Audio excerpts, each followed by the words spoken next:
نہیں یہ سنی سنائی احمد کبیر پائی۔ امام جلال الدین سیوطی نے لکھا تاکہ لوگ یہ نہ کہہ دیں کہ یہ واقعے کی سند نہیں، اور تواتر کے ساتھ اس واقعے کو لکھا کہ جب حضرت سیدنا امام احمد کبیر رفاعی رضی اللہ تعالیٰ عنہ حج بیت اللہ سے فارغ ہوئے، سرکار دو عالم کی بارگاہ میں حاضر ہوئے۔ سرکار کی بارگاہ میں حاضر ہو کر امام احمد کبیر رفاعی نے، امام سیوطی نے پورا واقعہ لکھا۔ امام سیوطی یہ وہ خود اتنے بڑے امام ہیں کہ 72 مرتبہ جاگتی آنکھوں سے سرکار کو دیکھا ہے، حدیث کا امام ہے۔ وہ امام احمد کبیر کی شان کو نقل فرماتے ہیں۔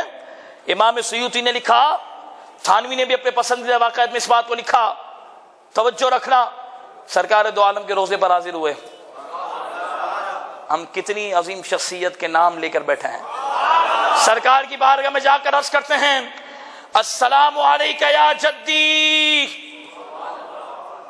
جیسے ہی یہ سلام پیش کیا گنبد خضرا کے سامنے، اندر سے مزار سے جواب آیا سرکار کے، وعلیکہ السلام یا ولدی۔ سرکار سلام کا جواب سب کو دیتے ہیں، ان کو دیا تو آپ نے آواز کو بھی سنا ہے۔ جب یہ معاملہ ہوا غوث پاک بھی اس وقت موجود تھے، مدینے میں غوث اعظم بھی تھے، بڑے بڑے اولیاء تھے، 90,000 کے قریب لوگ موجود تھے۔ کتنے لوگ تھے مسجد نبوی کے پاس؟ 90,000 کے قریب۔ جیسے ہی سب نے سرکار کی مبارک آواز کو سنا دیوانے ہو گئے۔ جیسے ہی دیوانے ہوئے، امام احمد کبیر رفاعی رضی اللہ تعالیٰ عنہ پر بھی کیفیت طاری ہو گئی۔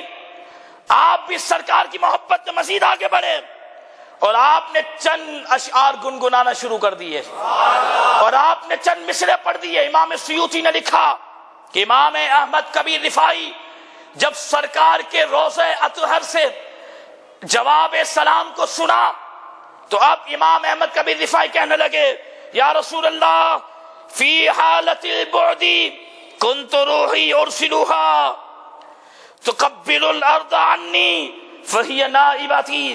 یا رسول اللہ جب میں آپ کے روضہ اطہر سے دور ہوتا تھا تو اپنی روح کو آپ کے پاس بھیجتا تھا۔ بلند آواز سے یار، جب میں آپ کے روضہ اطہر سے دور ہوتا تھا تو میں اپنی روح کو آپ کے پاس بھیجتا تھا، میری روح میرا نائب بن کے آپ کی زمین کو بوسہ دیتی تھی۔ اب سننا، بات پوری نہیں ہوئی۔ امام احمد کبیر رفاعی یہ شعر پڑھ رہے ہیں، یا رسول اللہ جب میں دور تھا تو اپنی روح کو آپ کی بارگاہ میں بھیجتا تھا اور میری روح آپ کے شہر پاک کی زمین کے بوسے لیتی تھی، لیکن جب آواز سن لی ہے تو میں کچھ اور چاہتا ہوں۔ آواز سنی ہے تو اب مجھے کچھ اور چاہیے۔ ڈوب جاؤ سرکار کی محبت میں۔ اب آگے کہنے لگتے ہیں ہے بھی اولاد رسول، ہے بھی مصطفیٰ کے لاڈلے۔ اب آگے کہنے لگتے ہیں امام احمد کبیر رفاعی وَهَذِهِ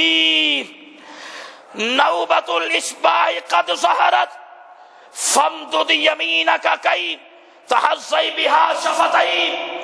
اب امام احمد کبیر رفاعی کہتے ہیں یا رسول اللہ اب میں دور نہیں ہوں، اب میں براہ راست آپ کی بارگاہ میں حاضر ہو چکا ہوں اور آپ کے لاڈلے بیٹے کی خواہش ہے کہ یا رسول اللہ آپ اپنے دست انور کو باہر نکالیں تاکہ یہ میرے دونوں ہونٹ آپ کے دست انور کو چوم کر برکتیں حاصل کریں۔ امام سیوطی نے لکھا کہ امام احمد کبیر رفاعی نے ابھی یہ شعر پورا نہ کیا تھا کہ پیارے مصطفیٰ نے مزار پر انوار سے نورانی ہاتھ باہر نکالا، پوری کائنات کے سامنے، 90,000 لوگوں کے سامنے، کئی اولیاء کے سامنے آپ کی اولاد امام احمد کبیر رفاعی نے مصطفیٰ کے نورانی ہاتھ کو چوما اور نورانی ہاتھ سے پورا مسجد نبوی منور ہو چکا تھا۔